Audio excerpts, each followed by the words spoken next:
Sur cette vue, nous avons un aperçu de l'étalement urbain autour de Besançon.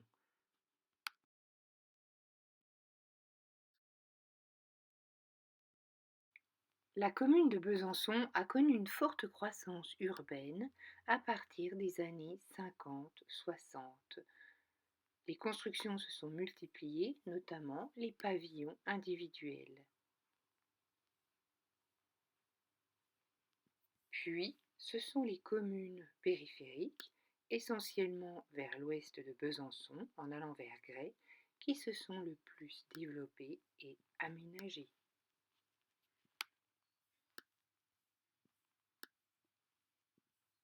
Plusieurs raisons sont souvent avancées pour expliquer l'essor de l'habitat pavillonnaire.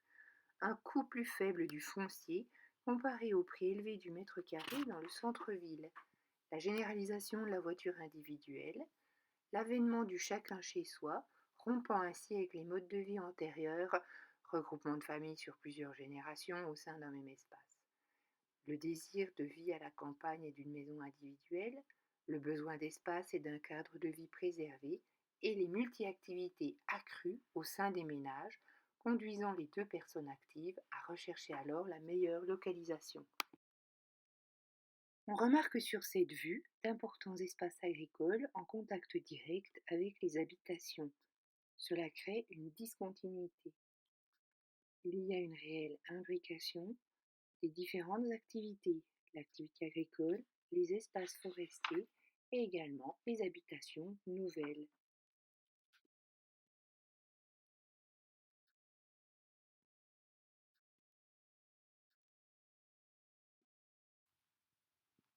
On parle alors de grignotage de l'espace.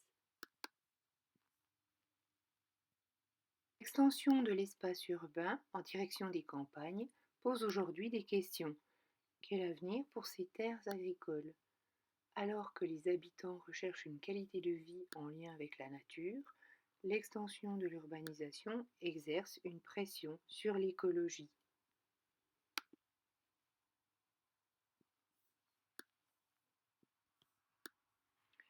L'étalement urbain est la recherche d'un progrès individuel, disposer de plus d'espace de meilleure qualité, mais il engendre des coûts collectifs importants, économiques, comme par exemple la construction de nouveaux réseaux de transport, d'eau et d'électricité, un coût environnemental avec une disparition de la biodiversité, un mitage du paysage et de la pollution, et un coût social puisqu'on note une ségrégation socio-spatiale.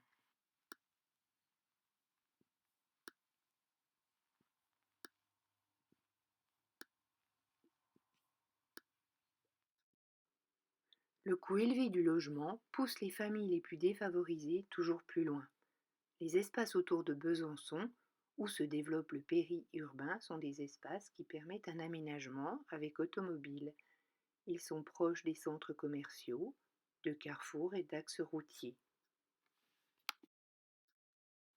Un nouveau territoire apparaît alors, l'aire urbaine, qui intègre la ville de Besançon, mais également les villages alentours, intégrés progressivement à l'urbanisation et qui deviennent des communes péri-urbaines. Les navettes quotidiennes entre le lieu de travail et le domicile explosent. Avec la multiplication des automobiles, moyens de transport indispensables pour les habitants des zones périurbaines, les embouteillages sont nombreux. Besançon a dû trouver une solution et un aménagement permettant de dépasser ces problèmes.